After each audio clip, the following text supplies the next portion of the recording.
I'm able to another edition of the Happy Black Man podcast. It's been a while since I did a Happy Black Man podcast because nothing's really been making me upset.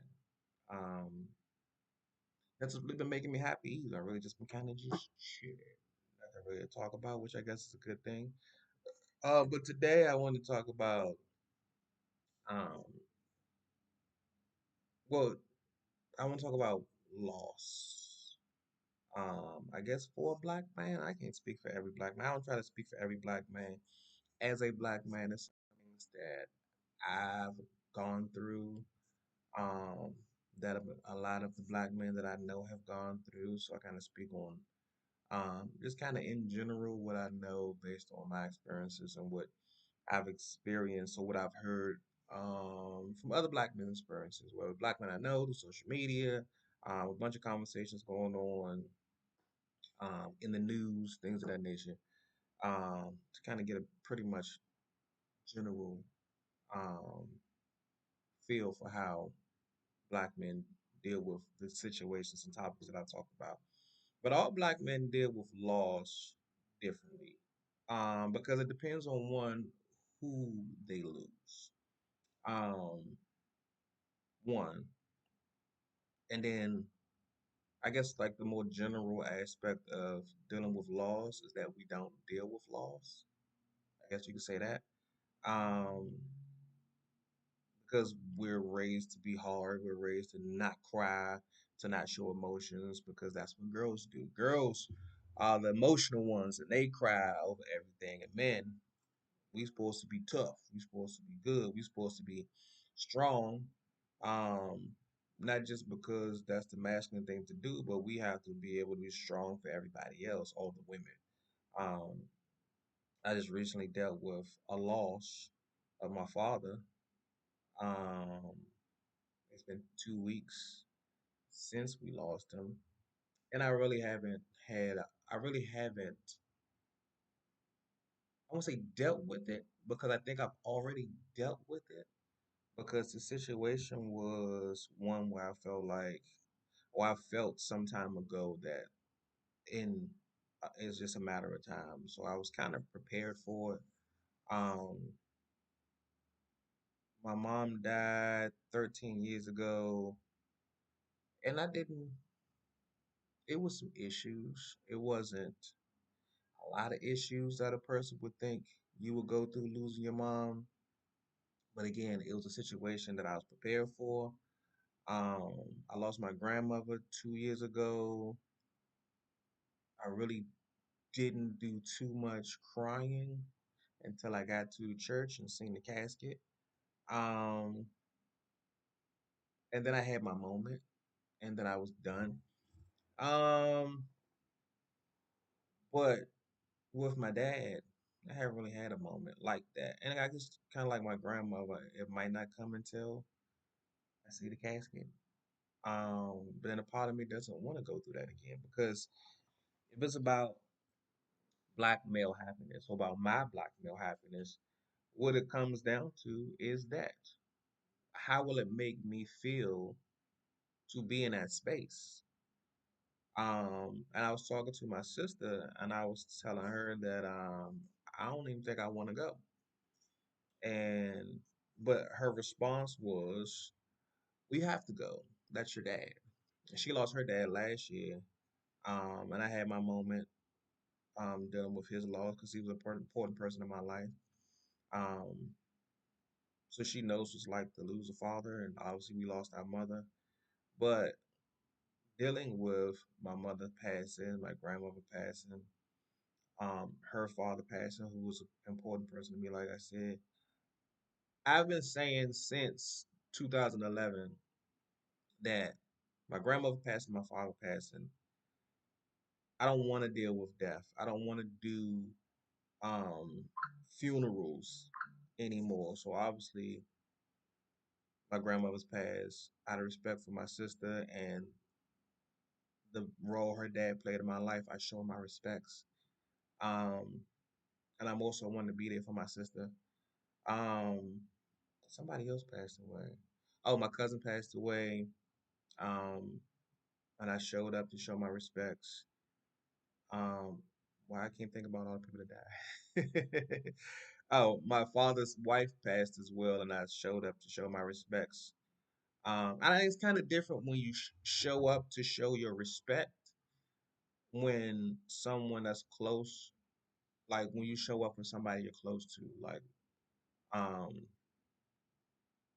but it's this also this pressure. It's not only the pressure of being strong, and not showing any weakness and crying and things of that nature. When it comes to funerals, it's this pressure to show up. First, it's pressure to have a funeral. Secondly, it's pressure, especially when you the kids or the wife or something like that, to show up out of respect. And in the space that I'm in now, it's not about I'm if I didn't show up, it's not me disrespecting my father because me and my father already knew what time it was when it comes to me and him. Um, I think we push ourselves to be in spaces like that out of respect for the dead, out of respect for the family. But I'm in a space where my mental health is more important than respecting or how it would look if I didn't show up. That's my dad. He's a couple of people's dads, and we all going through what we're going through in our own way. But I don't want to see that. When when I got the call that he had days left, um, I was getting offers to, do you want to go see him? And I turned them all down. When he finally went, my obviously we already knew that in advance what was going on to be prepared for it. Obviously, like I said, I was already preparing myself for it, but in order to protect my mental health and my happiness, I don't want to. It was already hard to see my dad in general, and I don't want to didn't want to see him um laying in a bed in a hospital with tubes and shit all stuck in him. Um, when I see my dad, I want to see my dad, the dad that I grew to respect and love, um, in a way that I never knew or thought that I would respect and love my dad, because growing up, there was nothing to love and respect. I knew he existed, but he wasn't around. The reason why he wasn't around is a whole nother story, but the fact is he wasn't. Um, and it wasn't that he didn't want to be. I'm saying he just wasn't. And like I said, I'm not gonna get into those details. But when I did get an opportunity to spend time with him and get to know him and understand his love for me, um, who he is as a man, more than anything, um, I grew a level of love and respect for him, and that's what I want. That memory of our times is what makes me happy. So that's the things that I don't want anything to mess with that. I say it was already hard seeing him as he got older because he wasn't the guy that I knew him to be. Even as he got older and got gray and gained weight and all that type of stuff, um, he wasn't that guy, and it was hard not seeing that guy. And it was the same thing with my mom. It was hard not seeing that woman that I grew up with, and even my grandmother. Um, One, it was difficult for me to go see her because where she wasn't convenient for me to get to, and unfortunately, none of my family offered to um, get me there to see her at any point in time while she was there. It was just, you need to see your grandmother. Okay, well, how am I supposed to see my grandma when I don't drive? I'm in a wheelchair, don't know metro accents, go out there, things of that nature. Um, but it's always, you need to do it, but nobody is helping me do it. And knowing my grandmother, what's her picture? Knowing my grandmother and the happy memories of my grandmother, I didn't want to go up there anyway because I didn't want to be exposed to anything other than that. So, like I said, black men deal with loss differently. Depending on the person, it could be a homeboy, it could be a close cousin, brother, sister. It's just all different. Um, but what I'm suggesting and is for people in general to protect your happiness and do what's best for you. I haven't made a decision on whether I'm going to the services or not. Um, because I don't want that same moment that I had with my grandmother. And if I decide not to go, I'm hoping people understand why not. Um, and respect that. Me dealing with the laws is not Me dealing with the laws is protecting the memories that I have and not creating any other memories that take away from that. Seeing my man's in the box is not protecting that. Being in a space with so much sadness is not protecting that. Putting myself in a space that will cause my sadness is not protecting my happiness. So as much as I love my guy, I want to be able to deal with the loss in my way and deal and protect my happiness the way I choose to.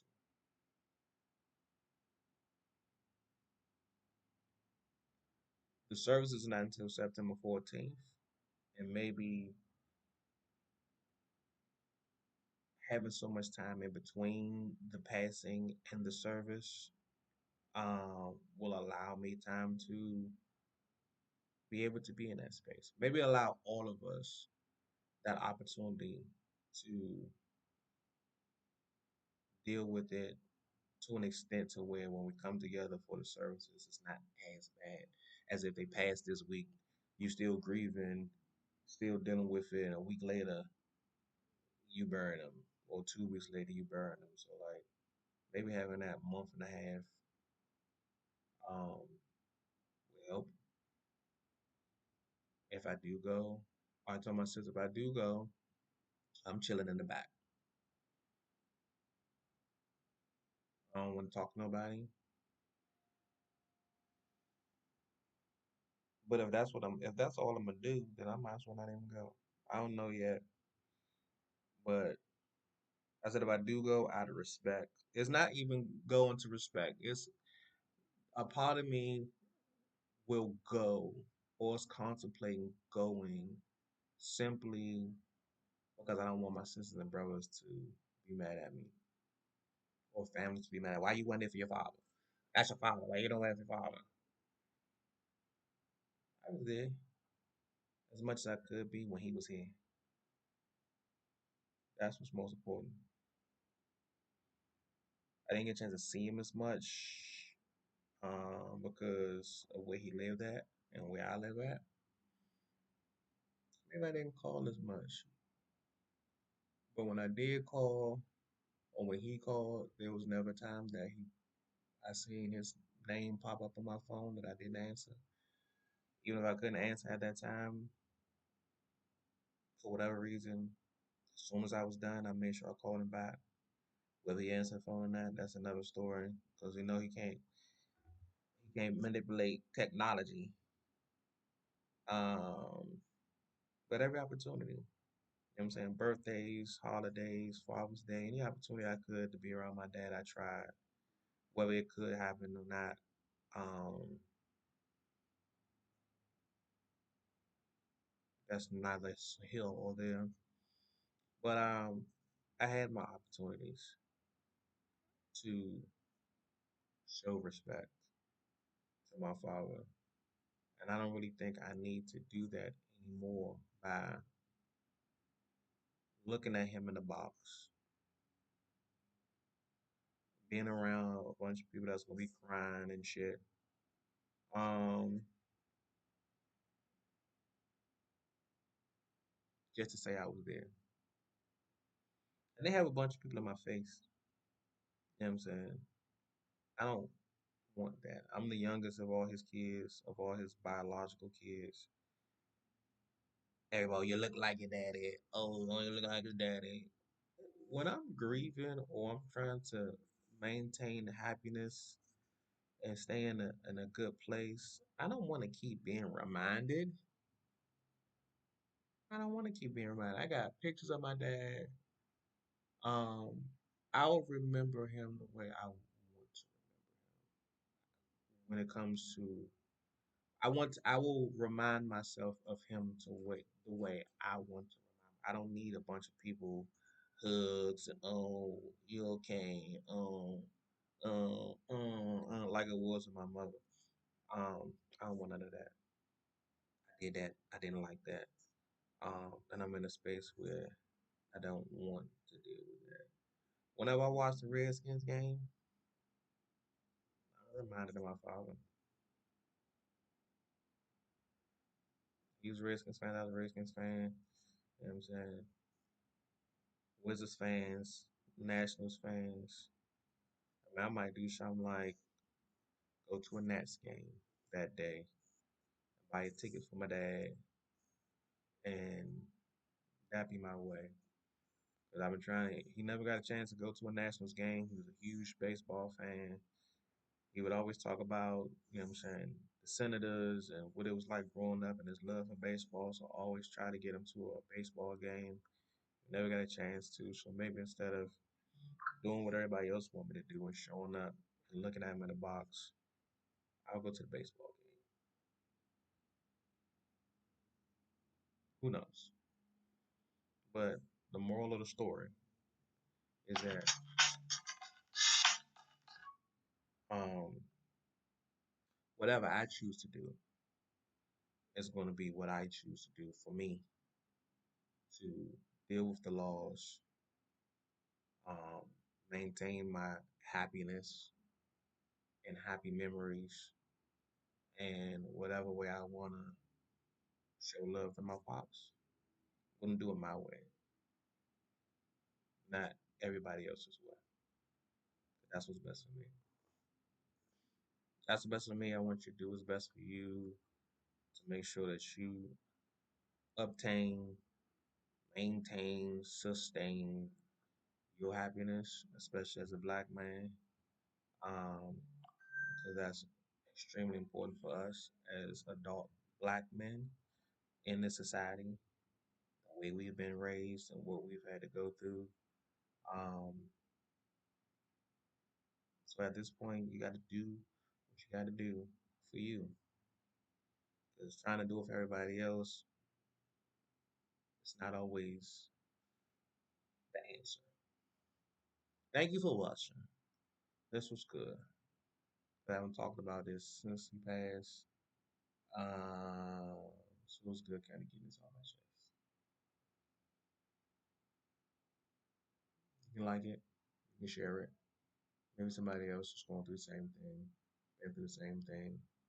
Um, may just need to hear it. Who knows? The whole reason for me doing this is because there might be somebody out there going through the same stuff. I just need to hear it and be helpful. Like, share, comment. Just don't comment like my condolences and shit like that. Don't do that shit. I'm good with that shit. Um, on that note, somebody blow my